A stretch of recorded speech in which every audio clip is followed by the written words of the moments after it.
In this week's episode of Carlie's Couch, we explore the fascinating world of gut health and its profound impact on your overall well-being. A little shaky, but I got it.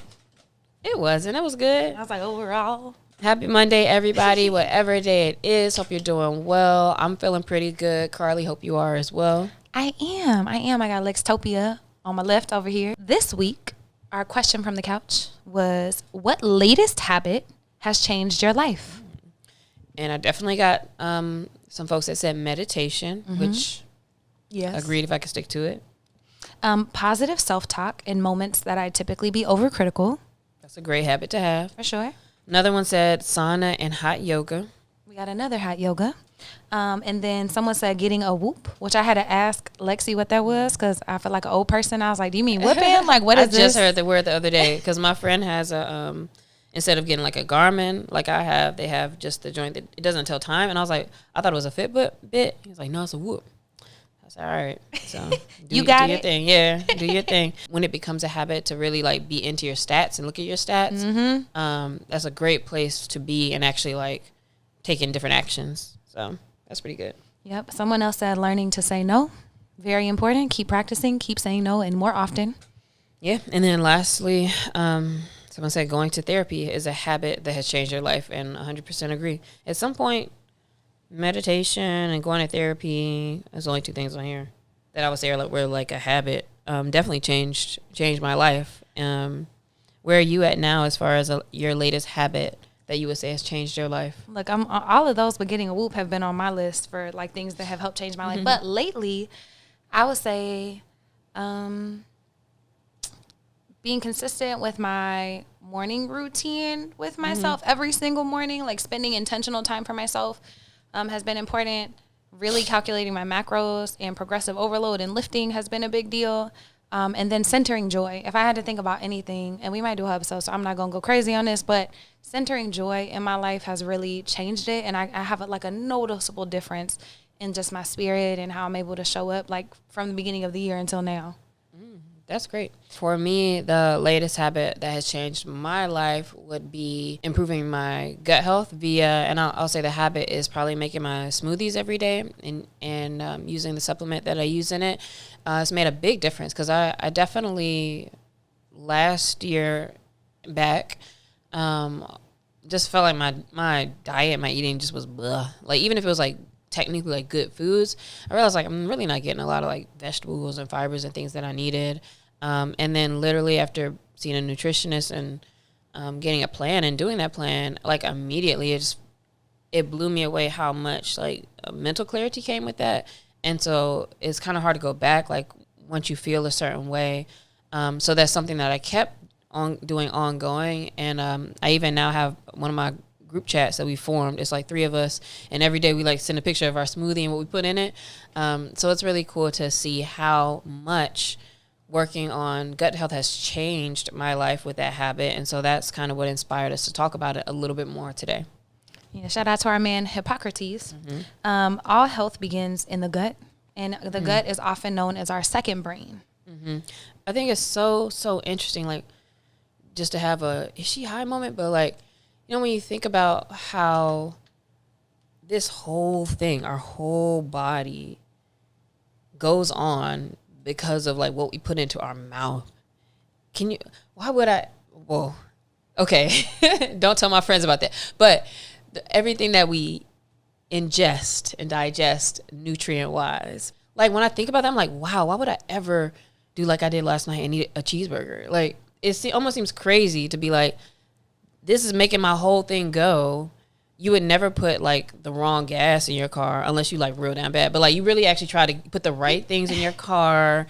And like the gut is everything. Like this absorbs all your nutrients that you need to live. And I feel like I was just thinking about it yesterday. Like, I don't know if we take this seriously enough. People don't, because people know that and still don't do the right things to take care of themselves. But that's so wild. That's so wild. And I'm saying that as somebody who also, look, I just, like I said, had 2 cheeseburgers last night. So like, it's just so funny though, right? That it's like, this is actually so important.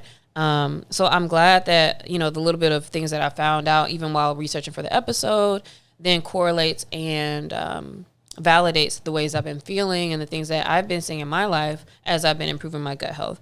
When we're talking about gut health, we're talking about the intestinal tract. So, I know y'all all watch Miss Frizzle. You got the big intestines, little intestines, and all the places that everything goes through.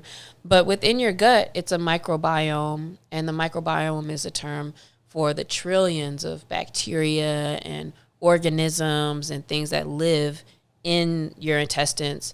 It's so funny because it's like we don't even think of ourselves as like, having parasites and things in our body and living things, right? But like we are really like a jungle.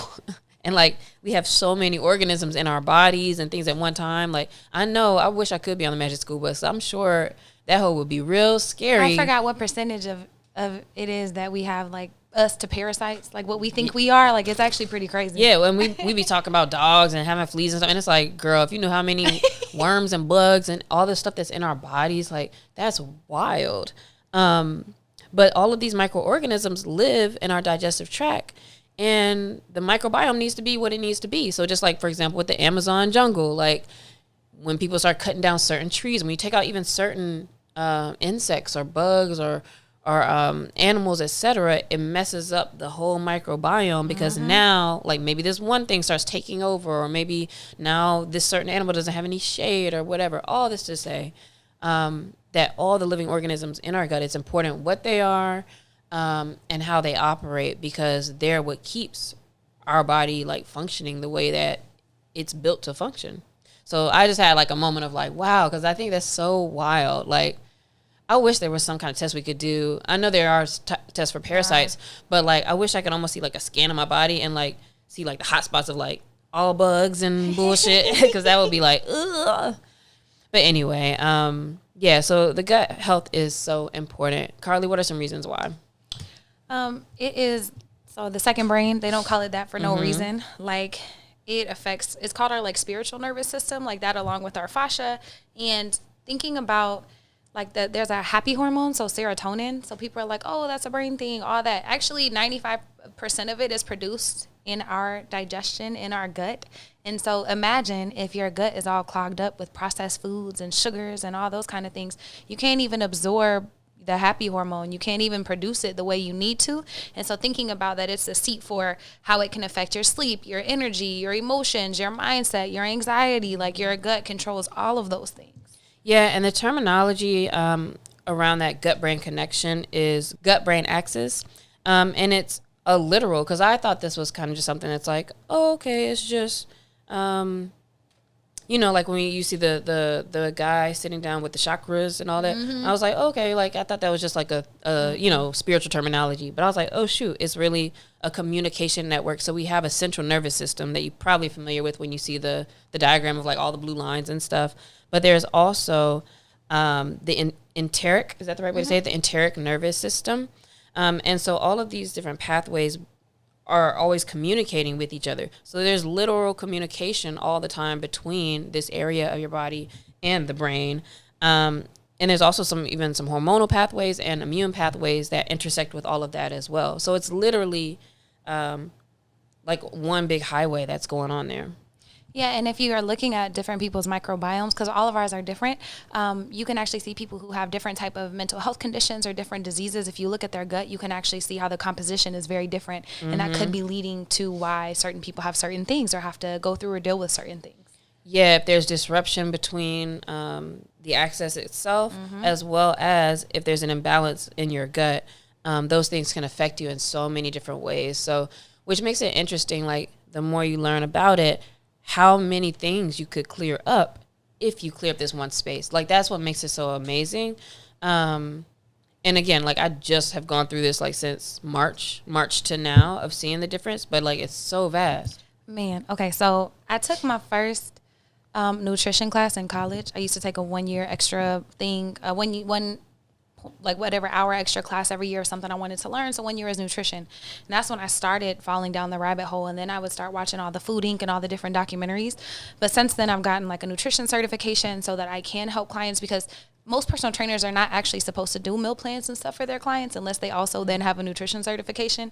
But I've also seen a nutritionist and stuff myself. And so I'm like, I was so excited when Lexi would start talking about her gut health and how excited she was and how clear she was, because this is so important. And every time, I think for the past 6 months, when we're like, what's one change you can make in your life? She said nutrition, because it's had such an impact on you. Yeah. But then it's funny because, like we say, like, you don't do it till you do it. And once I went to the nutritionist, it was funny because we were talking about, you know, how I was eating and how I was feeling. And it's like, well, I'm here now. So, like, I wouldn't even be here if I wasn't ready to, like, do the things. And I just kind of, I'm a person who works better when I have a plan, or, you know, somebody gives me something to follow. And so, you know, to actually make the decision, that's kind of why I made the appointment. Because I was like, all right, instead of me just saying, like, I'm going to eat more vegetables, like, let me make an appointment because I know I can get a plan. And then I have to, or I feel like I have to follow it. So it was definitely very, very helpful. And I recognized, but I didn't recognize until I was intentional about cleaning up my gut. I didn't realize, like, how foggy and how blah I was feeling, but I could tell when I felt different. And even when after feeling different for a while, it still doesn't, like, kick. Like, I didn't just wake up one day like, oh, I feel great. But, like, I started being, like, more perky about everything and social and all these things. And then I was like, oh, maybe there's that. Like, I was like, what's different? And then I realized, like, you know what, that's probably paying a big deal. And so now, after having done, I did the nutritious program, and I'll talk about it later. That was like 4 weeks. But then, you know, as I go back to kind of eating regular, because I felt so good, like, certain habits I kept on. But I will notice a difference if, like, I have a day where I'm ate crazy for a couple of days, or especially even literally, like, having one drink, it makes me feel so crazy now. So I can tell the difference in my mood, and I can definitely tell a difference in mental clarity as well. And having a Garmin watch, right? So when I go running, I can also tell when I start running, like, oh, I can breathe very well. I don't have anything, like, making me feel heavy.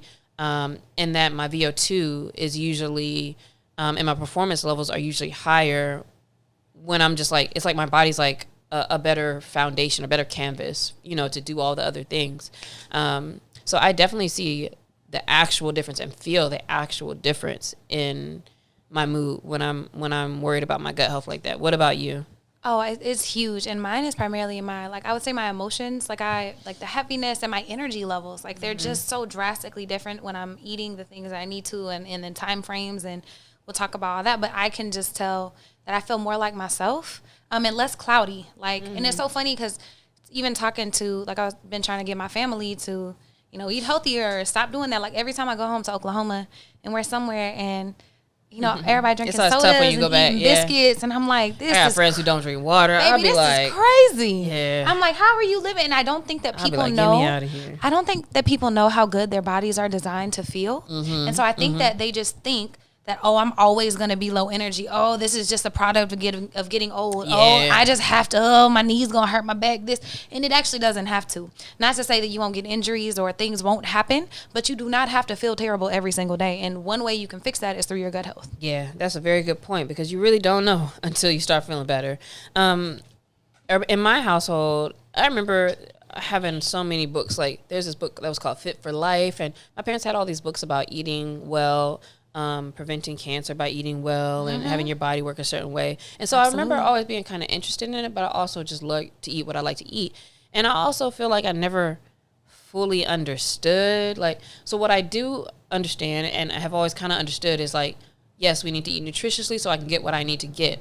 What I didn't understand for the longest was terms like leaky gut that you hear people talk about. And the fact that the way we eat, and a few other things, but it can affect the actual lining of your intestines, so that as things pass through your intestines, more of food that's not getting digested, more toxins, whatever, they're going out through the lining. And it's like, I didn't quite grasp that, but now I feel like I understand it more, because what they're saying is, like, imagine, so, you know, if you get a cut or if you're sick or whatever, we all, again, from the Magic School Bus, we know those white blood cells go out there and they go to do their job of, like, let me clean up, let me get these bad things out of here. And so imagine if you have this term of leaky gut, and you've worn out your intestine to where it's not performing the way it should, there's always stuff kind of coming out into your bloodstream. And so that triggers the white blood cells to be like, oh, we got to go get these things. And so that's inflammation. Like white blood cells are being all through your body like that means your body is in fight mode to like protect itself. And so it's like, damn, it's always Game of Thrones up in here. Like it's always at war in my body. And one of the main reasons that pushed me to go to the nutritionist was because I was like, I swear, just from all my own reading and stuff, which I know doctors hate, but I was like, I know I'm always inflamed. Like if my skin is always a certain way, or, you know, itching and like whatever, right? Like my body is always just full of these soldiers trying to fight and try to get things out, where it's like, or I could repair this space so that they're not working that hard. And whenever your body's always inflamed, inflammation is linked to 99% of all those major diseases and things that we try to avoid. And so your body never has a chance to rest and digest and really heal itself. Like our bodies are very well-oiled machines. They can do a bunch of cool stuff if we give them the chance. But so often we don't. And so whenever you have an unhealthy gut, I loved all the things you said. So like, not that they happen to you, but that we recognize them. But so like you have a lot of bloating and inflammation, like your whole body, your face is puffy. My food paw was food pawing, bro, too. Your under your eyeballs is all puffy, like extra. You have food sensitivities, fatigue, indecision, skin eruptions. Like people, every time people want to go get facials and stuff, that's great. And I love that for you. And please take care of the outside of your skin. But until you start healing your gut, you're still going to deal with all of the issues that are underlying, because that's how it's coming out. Yeah, 100%. When I have issues with my skin, I can tell it's either due to like hormones because of the time of the month, and or it's like what I've been eating is triggering, and like, which is also hormones, because that's the gut and how everything is absorbed. And like, even so, if you're eating all your quote unquote, you're taking your daily vitamin, because everybody got their little chewies and do all that stuff.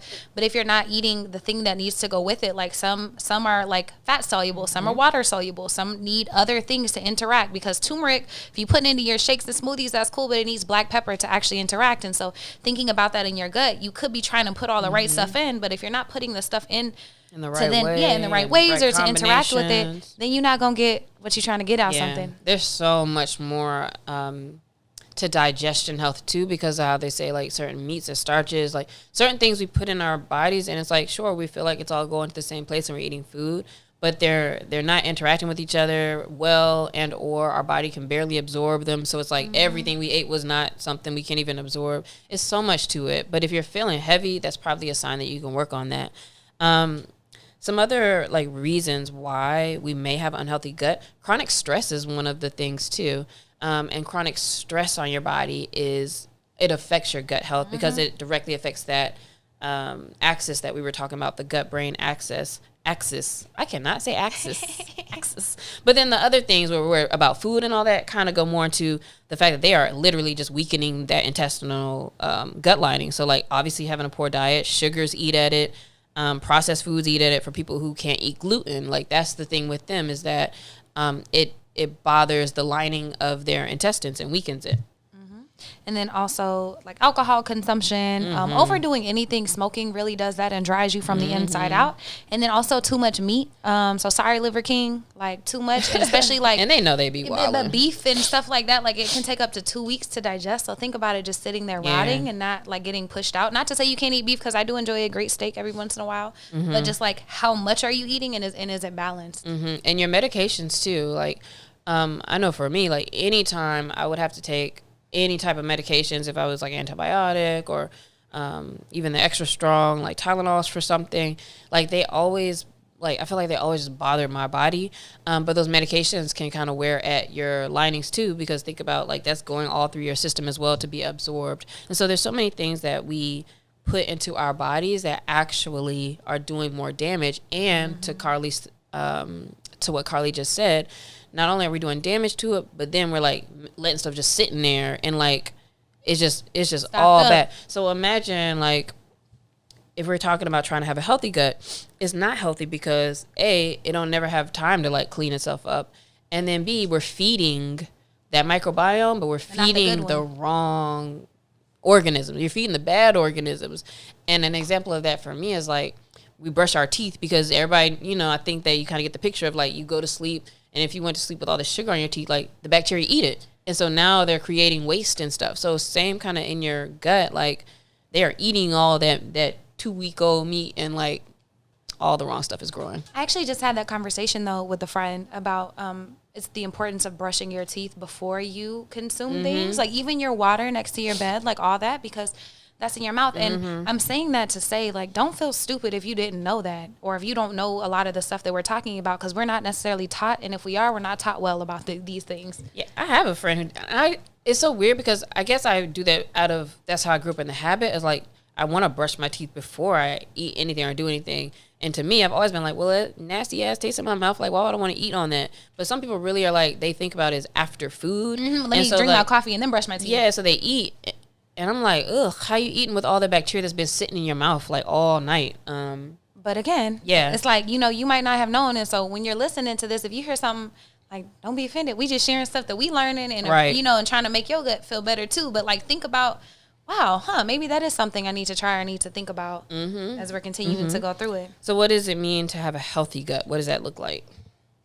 A healthy gut is a gut that is able to digest and digest well. That's the whole job. Yeah, and to make sure that your body is able to get the nutrients it needs to show up as your most healthy self every single day. So you're able to have a great immune system. You're able to sleep well. Your body can produce the hormones that it needs. It can process the waste out of your body that it can to keep you healthy and feeling good. Like, our bodies are supposed to feel good, contrary to what everything else is telling you. Yeah, I just emailed my nutritionist the other day just to tell her, I was like, man, I just want to let you know I've been feeling kind of like a superhero lately. Like, my energy is like crazy. Even my sexual libido, although I ain't doing with myself 20 times a day. Like, I was like, oh, I like all of a sudden I just, and one thing I also noticed too is like, I noticed I think less. So like I kind of just immediately execute. Like, I moved through a to-do list doing so much more stuff now, and it feels weird.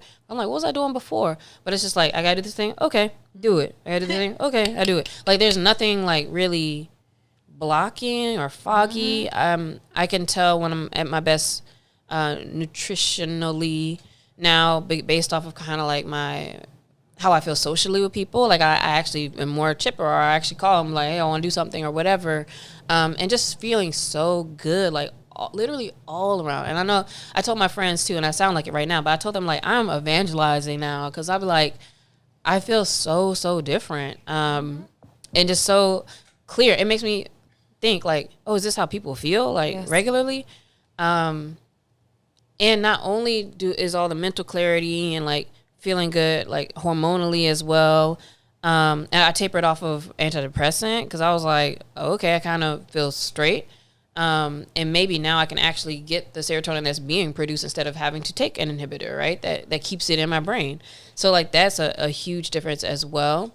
And then lastly, also, even like, in my body itself, it wasn't until I got the gut health that it's like all of a sudden the things that I do actively actually activated. So like, I was already kind of running. I was playing tennis before, or like all kind of things, right? Like, I don't just sit around, and yet I didn't see really any changes in my body. But once my gut got healthy, it's like now my body can work. And so all of a sudden it's like, oh, snatch up. All of a sudden it's like, feel a little more glowy. I feel like I look better. Now because I want to be more social, like, I'm actually online a little bit more. I'm like taking pictures and stuff. Like, it all connects. And so that's my testimony on how gut health has changed my life. And I really just love the idea that I get so much more like fiber and nutrients, that it's kind of like I know what to do to feel good. Yeah. And any type of workout, if you really are trying to see results, 80% nutrition, 20% working out. And I know people hate that, but you can't outwork a bad diet. Sorry, guys. Yeah. So yeah, that's a great way to have summarized that. Like, that's what but growing up I could. And then when you hit that point finally where everybody's like, oh, you gonna see.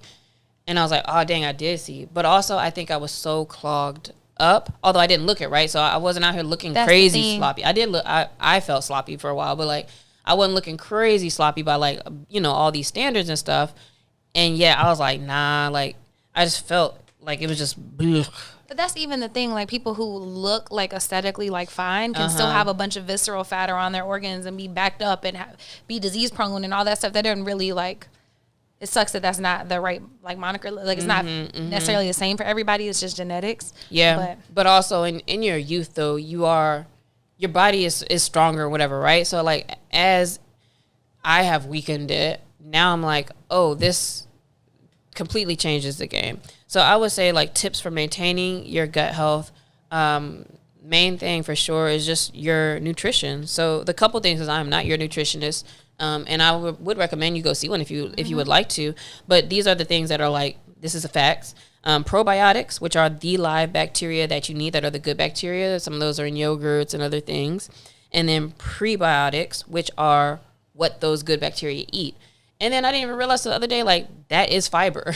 And I didn't realize, I thought eating fiber was so good because I'm thinking like, oh, it's scraping, like scraping the walls of your intestine, like cleaning it out. I'm like, oh, I didn't know that the good bacteria eat that. So that's what I learned. So, of course, that attacks from both sides where it's like, here's the good bacteria and nutrition for the good bacteria. As opposed to if I was eating bad things, then the good bacteria are getting starved out. So that's the big nutritional thing I would say, I guess. Anything else from your program that you want to share? Well, for my actual program, what he put me on was making smoothies. And the reason for smoothies versus juice, which is very popular now as well. And my parents have juiced all the time growing up. But he was like smoothies for the fiber because you can blend up, the pieces instead of having all of that whole and stuff that comes out when you juice. So he was like making smoothies. I got some smoothie recipes. I have a supplement that I put in them. The supplement I have is called Clearvite, CLEARVITE. And the type is PSF because there's a bunch of different formulas or whatever. But it's like a pea protein, but it has all this different stuff. It's not really for the protein. It has some gut health stuff in it. And I'll make a big smoothie in my mason jar. And that could be like breakfast, lunch at the time of his program. And then the things I did not eat during the program for 4 weeks was no sugars, no alcohol. He didn't say no red meat, but like on his prescribed thing, it didn't have any red meat. It was like all chicken, turkey, fish. Yes, no dairy. He said no eggs because the eggs have something in which I never heard of. But also that's not to say all of those things will affect you because some of them don't affect me. So like afterwards, going back to foods and stuff, I was like, oh, I still felt good. But the thing that I did hold on to was for sure the smoothies. And even now, so I don't not eat a couple times a day though, but I always kind of, it's like my lunch really, my breakfast lunch because I don't eat till later. But like I'll make a smoothie and that'll be the first thing I eat. And then next time I eat is just next time I eat. And then I just feel like I know I make better decisions because, you get to the point where you just like look at someone and it's like, ugh. Outside of being high, like I make pretty good decisions or better decisions about my food. Shout out Taco Bell in the late nights. But I could tell different. And what sucks about that is because I'm like, dang, this tastes good. And I feel it hurting as I eat it now. And I'd be like, I don't know if it was worth it. Every time now I'd be like, I don't really know if that was worth it. Like, or if I've had even like one drink somewhere and I'd be like, like I really like right now, like lately, I don't even like it anymore. But I like that about where I'm at because I'm having to be real with myself about if I eat this, drink this, smoke that, I'm like, I don't actually feel good. And accepting like, I don't really need to be doing that. And when you actually feel good, I am preaching. When you actually feel good from the inside, that doesn't help. That's the weird thing. It only helped. I felt better drinking or smoking or whatever when I was blah. But like now that I for real feel good, those things make me feel worse. Like all those like bacteria and there are minions and you're doing stuff to hurt them. Yeah, now it's like this isn't good, although it made me feel better before. So that's an interesting thing, like how that one habit or how this habit of kind of paying more attention to what I'm putting in my body, is kind of being seen in all the other decisions that I have to make every day. This is so beautiful. I'm so excited about this. So I would say if you're new to gut health, nutrition, all that, a big thing you can do to start is to keep a food journal. And I know that sounds so boring. Like, bear with me. But you can download MyFitnessPal. You can download a Carbon. You can download something. And seriously, be honest. Write all that shit down. You're going to be very surprised. Like, oh, damn, I didn't realize throughout the day I just be Zero snacking. vegetables. Yeah, or like or just snacking like, damn, I had kind of 3 cookies. They were little cookies, but then I took a bite of this cupcake. Damn, I didn't even realize I didn't count all that. And then you can just look at what you're eating. And that's a great place to start. It's actually where you have to start. Because, again, like we said earlier, you kind of have to know where you are. Because I remember he gave me that homework, too. Like, before my first visit, it's like, okay, for the week, just, you know, kind of be writing down what you eat. And as I'm writing, I'm like, God dang. Yeah. Like, ain't nothing not processed right now for the day. So you start in there. And I'll say the next big thing is to just make sure it's balanced. And what I mean is that you're getting your vegetables, you're eating your protein, and you're getting healthy fats. Those are called macronutrients or macros. And if you're like looking at a plate, 75% of it should be vegetables. So that's a good way or the method of eating your vegetables first. Yeah, I'm about to say that and. Whenever you're eating dinner, you should eat your vegetables first. So eat your salad and then eat your steak and then save your carbs for last because those actually mess up digestion for other things. But those are kind of ways to get started. Whenever I saw nutritionists, I was already doing meal prep for people like in the fitness world. And so I kind of had a good understanding about like how to build meals and do that. But some of the advice that she gave me was that making sure that everything was well-rounded. So for example, if you're going to eat a banana for a snack, eat a banana and a scoop of peanut butter together because that's a more well-rounded snack, or some yogurt with some blueberries. To be well-rounded? That it's not just the carbs from fruit or from bananas or the fats from an avocado. You're going to mix it with some protein or you're going to mix it with things so it's better digestible. You're able to get more nutrients from it instead of just so it's like a handful of almonds and a handful of raisins. Just like thinking like, how can I make this more balanced? Instead of just a thing of Greek yogurt, maybe you put a little bit of granola and blueberries on top, and that's more well balanced than just a little thing of Greek yogurt, which is cool. Those are all important. And then the other thing I just wanted to share that has been really life-changing for me is fasting. We'll probably do a whole episode maybe at some point. But if you look up fasting and intermittent fasting, there are so many benefits. When we're talking about our body's ability to digest things, think about a car. If you never stop driving a car, it's more likely to die out on you than if you're able to park the car and refill it and allow it to rest and allow the engine to cool off and refill all your fluids. Because think about the fact that most of us have never intentionally stopped eating, like ever. And so your body has never had a chance to rest. And so the importance of fasting is actually not eating so that your body doesn't have to work overdrive 24 hours a day, every damn day of the year. And so fasting, whether it be for, let's say, whether it's going to sleep, that's why your body be like, take your ass to bed. Please take your ass to bed. But even then, if you go to bed and you only sleep 8 hours and you wake up and you start eating again, that 8 hour gap is not enough time to clean out all the stuff that gets backed up in there. And so the role of fasting because we eat so bad. Because we have eaten so bad, because processed foods, if you go to a grocery store, over 80% of the foods didn't exist 50 years ago or 60 years ago. Think about that. So all these things we're eating, humans haven't evolved yet to process all these processed foods. We're kind of in the middle of all this shit, and we're full of microplastics. And so fasting is a way that we can give our digestive tract a way to rest and start to push stuff out. The second thing that it does is whenever it's able to clean things out, it can then rest, and then it starts to produce stem cells that can then heal and repair your body. If you never give your body a chance to rest, it never has time to reproduce because it's always fucking working. It's mining. It can't produce. It can't create. It's always consuming. And so thinking about those things, there are a bunch of white papers from Johns Hopkins and Harvard that tell you a lot more about fasting. You can do your own research. I'm reading a book called Fast Like a Girl. So if you want to read that and check out with me, because it's different for women and men. Most of the white papers are about men. Women are different because we have cycles. There are certain times in your cycle that are better for fasting and certain times that are not. But I think it should be something that you look into, and it's something that I definitely prize with my clients. And that is super, super important. Would you recommend somebody who's starting on the journey to start with fasting, or is that something maybe you kind of get into later? I would say after you maybe start working your habits. Yeah, I would start building healthier habits first. Like first knowing what you're eating, because you're building that journal. Yeah, because then you're trying to do too much and then you're gonna be binging. Don't do that. Yeah. So just know what you're eating. Start to eat more healthy. You want to start to eat more balanced. Once you start understanding how your body works and you're eating within the calorie refinements of what your body actually needs, you can Google all these things. Then if you have different goals, or if you want to start to integrate fasting, I would look up intermittent fasting first. That means it's less amount of time instead of just like straight fasting for not the longest I've ever fasted is 3 days, just water, which sounds crazy, but I didn't start there. I started doing 14 hours from the last time I ate the night before till my breakfast. And that's enough time for your body to start pushing stuff out. But yeah, start with knowing what you're eating first and then trying to eat healthier and more balanced. Because even with doing the smoothies, it's kind of giving a similar vibe because my body doesn't work hard with a smoothie, and I don't make my smoothie till like 12, 1 o'clock sometimes. So like That's fast. I'm going a while without working hard until I then eat a dinner, which also now, because I'm eating cleaner, it might be like chicken on a salad or fish and rice or whatever, So the more you're doing this, the like more easily you get kind of cleaned out. Like you get to a better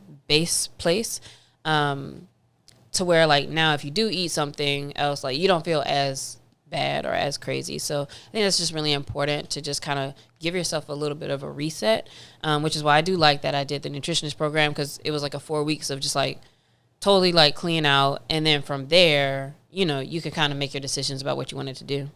Yeah, but there's a million different ways, but keeping in mind that this is also, you can have the best lifestyle that you can. You can feel good in your body, you can get good sleep, you can feel like your best self, feel confident, feel good enough to move your body, because a lot of times that's an issue for people.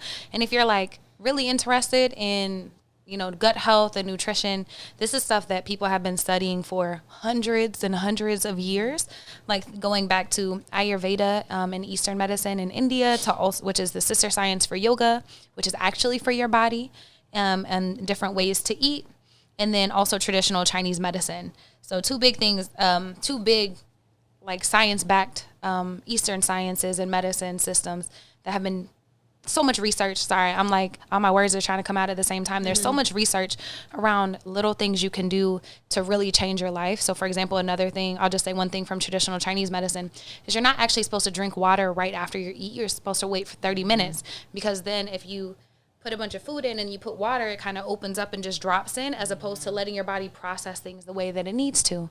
But it's seemingly little things like that actually make a really big difference in the quality of your gut. Yeah, thank you. So definitely look into traditional Chinese medicine. And what was the other one? Ayurveda. Ayurveda are some other lenses through which you can learn some different aspects about gut health. And to close it out, like this is so important, because like we said, like, wow, this is our body that we're here with, right? This is our vessel that we have. Yeah, our one. And just imagine like how much better we can feel when we're treating it the right way. I think it's so interesting that we have things like traditional Chinese medicine and these very, very much older ideals and methods and ways of eating and treating your body. And yet even now it's like they don't teach you how to eat. And if they did, it would be all political, because it's around industries and I want you to drink my milk, and I want you to do this and that, right? It's really kind of unfortunate that we have to do so much of our own work and trying things, right? Because of what I just said, it's even hard to like really just straight up believe anything. Like you kind of really have to research and try some things and see how you feel. And so I hope that this episode inspires you to just think about that journey and going down that exploration route, to think about how you can clean up your gut, how we can treat our bodies better so that our bodies can work for us. So we hope you enjoyed the episode today, and we will see you next week. Peace.